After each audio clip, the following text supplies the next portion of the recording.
राज्य करावे। जिकडे तिकडे मराठी एक संपूर्ण भाषा है। इसलिए मराठी में शूरता भी है, वीरता भी है। मराठी में सौंदर्य भी है, संवेदना भी है, समानता भी है, समरसता भी है। इसमें आध्यात्म के स्वर भी है और आधुनिकता की लहर भी है।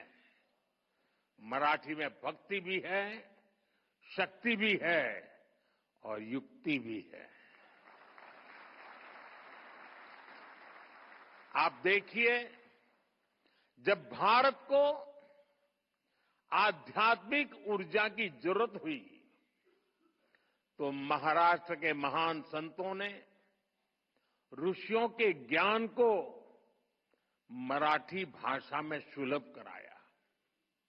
संत ज्ञानेश्वर, संत तुकाराम, संत रामदास, संत नामदेव, संत तुकडोजी महाराज, गाडगे बाबा, गोरा कुमार और बहिणाबाई, महाराष्ट्र के कितने ही संतों ने भक्ति आंदोलन के जरिए मराठी भाषा में समाज को नई दिशा दिखाई।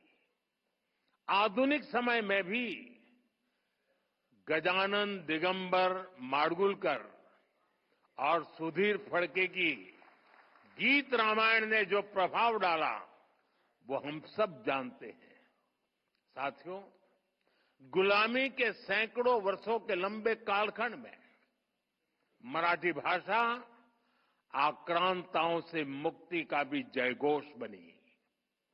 छत्रपति शिवाजी महाराज, संभाजी महाराज और बाजीराव पेशवा जैसे वीर मराठा वीरों ने दुश्मनों को नाको चने चबाना दिए, उनको मजबूर कर दिया। आजादी की लड़ाई में वासुदेव बलवंत फड़के, लोकमान्य तिलक और वीर सावरकर जैसे सेनानियों ने अंग्रेजों की नींद उड़ा दी। उनके इस योगदान में मराठी भाषा और मराठी साहित्य का बहुत बड़ा योगदान था।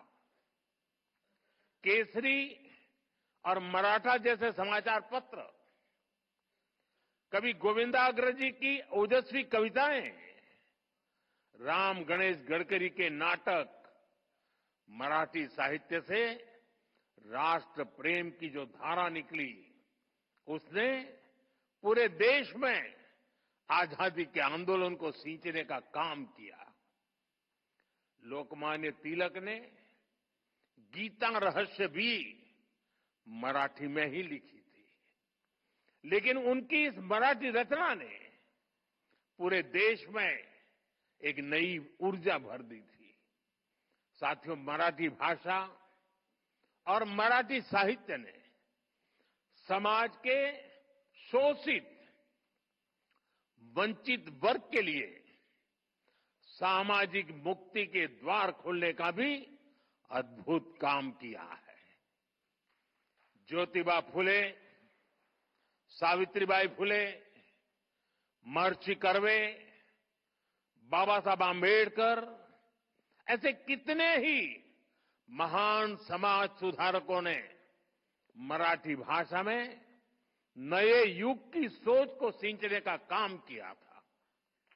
देश में मराठी भाषा ने बहुत समृद्ध दलित साहित्य भी हमें दिया है। अपने आधुनिक चिंतन के कारण मराठी साहित्य में विज्ञान कथाओं की भी रचनाएं हुई हैं।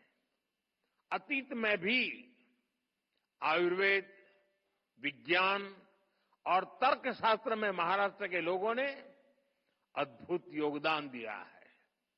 इसी संस्कृति के कारण महाराष्ट्र ने हमेशा नए विचारों और प्रतिभाओं को भी आमंत्रित किया और महाराष्ट्र ने इतनी प्रगति की है। हमारी मुंबई महाराष्ट्र ही नहीं बल्कि पूरे देश की आर्थिक राजधानी बनकर उभरी है। और भाइयों बहनों, जब मुंबई का जिक्र आया है तो फिल्मों के बिना न साहित्य की बात पूरी होगी और न मुंबई की। ये महाराष्ट्र और मुंबई ही है जिसने मराठी फिल्मों के साथ साथ हिंदी सिनेमा को ये ऊंचाई दी है। और इन दिनों तो छावा की धूम मची हुई थी।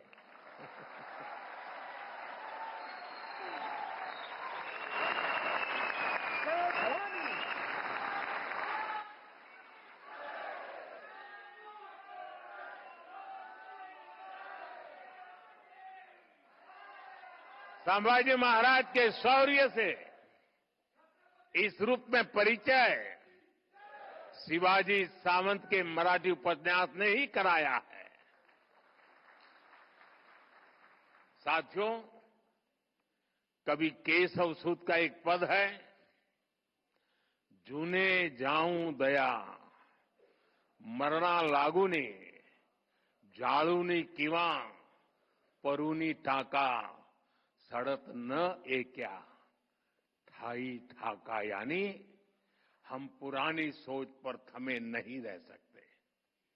मानवीय सभ्यता, विचार और भाषा लगातार इवॉल्व होते रहते हैं। आज भारत दुनिया की सबसे प्राचीन जीवंत सभ्यताओं में से एक है, क्योंकि हम लगातार इवॉल्व हुए हैं। हमने लगातार नए विचारों को जोड़ा है, नए बदलावों का स्वागत किया है। भारत में दुनिया की सबसे बड़ी भाषाई विविधता इसका प्रमाण है। हमारी ये भाषाई विविधता ही हमारी एकता का सबसे बुनियादी आधार भी है। मराठी खुद इसका सबसे बड़ा उदाहरण है, क्योंकि हमारी भाषा उस मां की तरह होती है जो अपने बच्चों को नए से नया, अधिक से अधिक ज्ञान देना चाहती है। मां की तरह ही भाषा भी किसी से भेदभाव नहीं करती। भाषा हर विचार का, हर विकास का आलिंगन करती है। आप जानते हैं, मराठी का जन्म संस्कृत से हुआ है, लेकिन इसमें उतना ही प्रभाव प्राकृत भाषा का भी है। ये पीढ़ी दर पीढ़ी आगे बढ़ी है। इसने मानवीय सोच को और अधिक व्यापक बनाया है। अभी मैंने लोकमान्य तिलक जी की गीता रहस्य का जिक्र किया। गीता रहस्य संस्कृत गीता की व्याख्या है। तिलक जी ने मूल गीता के विचारों को लिया और मराठी बोध से उसे और ज्यादा जन सुलभ बनाया। ज्ञानेश्वरी गीता में भी संस्कृत पर मराठी में टिप्पणी लिखी गई। आज वही ज्ञानेश्वरी देश भर के विद्वानों और संतों के लिए गीता को समझने के लिए एक मानक बन गई है। मराठी ने दूसरी सभी भारतीय भाषाओं से साहित्य को लिया है और बदले में उन भाषाओं को भी समृद्ध किया है। जैसे कि भार्गवराम विठ्ठल बरेकर जैसे मराठी साहित्यकारों ने आनंद मठ जैसी कृतियों का मराठी अनुवाद किया। विंदा करंदीकर, इनकी रचनाएं तो कई भाषाओं में आई। उन्होंने पन्नाधाय, दुर्गावती और रानी पद्मिनी के जीवन को आधार बनाकर रचनाएं लिखी। यानी भारतीय भाषाओं में कभी कोई आपसी वैर नहीं रहा। भाषाओं ने हमेशा एक दूसरे को अपनाया है, एक दूसरे को समृद्ध किया है। साथियों, कई बार जब भाषा के नाम पर भेद डालने की कोशिश की जाती है, तो हमारी भाषाओं की साझी विरासत ही उसका सही जवाब देती है। इन भ्रमों से दूर रहकर भाषाओं को समृद्ध करना, उन्हें अपनाना, ये हम सबका सामूहिक दायित्व है। इसलिए आज हम देश की सभी भाषाओं को मेन स्ट्रीम लैंग्वेज के रूप में देख रहे हैं। हम मराठी समेत सभी प्रमुख भाषाओं में शिक्षा को बढ़ावा दे रहे हैं। अब महाराष्ट्र के युवा मराठी में हायर एजुकेशन, इंजीनियरिंग और मेडिकल की पढ़ाई वहां का युवा आसानी से कर सकेंगे।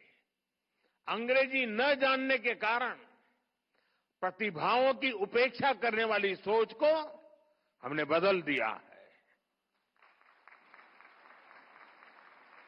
साथियों, हम सब कहते हैं कि हमारा साहित्य समाज का दर्पण होता है। साहित्य समाज का पथ प्रदर्शक भी होता है। इसलिए साहित्य सम्मेलन जैसे कार्यक्रमों की, साहित्य जैसे जुड़ी संस्थाओं की देश में बहुत अहम भूमिका होती है। गोविंद रानडे जी, हरिनारायण आप्टे जी, आचार्य अत्रे जी, वीर सावरकर जी, इन महान विभूतियों ने जो आदर्श स्थापित किए, मैं आशा करता हूं अखिल भारतीय मराठी साहित्य महामंडल उन्हें और आगे बढ़ाएगा।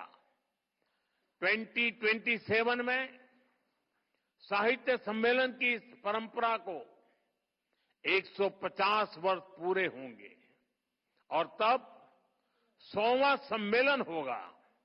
मैं चाहूंगा आप इस अवसर को विशेष बनाएं। इसके लिए अभी से तैयारी करें। कितने ही युवा आजकल सोशल मीडिया के जरिए मराठी साहित्य की सेवा कर रहे हैं। आप उन्हें मंच दे सकते हैं, उनकी प्रतिभा को पहचान दे सकते हैं। ज्यादा से ज्यादा लोग मराठी सीखें, इसके लिए आप ऑनलाइन प्लेटफॉर्म को, भाषिणी जैसे इनिशिएटिव्स को बढ़ावा दें। मराठी भाषा और साहित्य को लेकर युवाओं के बीच प्रतियोगिताओं का आयोजन भी किया जा सकता है। मुझे विश्वास है आपके ये प्रयास और मराठी साहित्य की प्रेरणाएं विकसित भारत के लिए 140 करोड़ देशवासियों को नई ऊर्जा देंगे, नई चेतना देंगे, नई प्रेरणा देंगे। आप सभी महादेव गोविंद रानडे जी, हरिनारायण आप्टे जी, माधव श्रीहरि अणे जी, शिवराम परांजपे जी जैसे महान व्यक्तित्वों की महान परंपरा को आगे बढ़ाएं।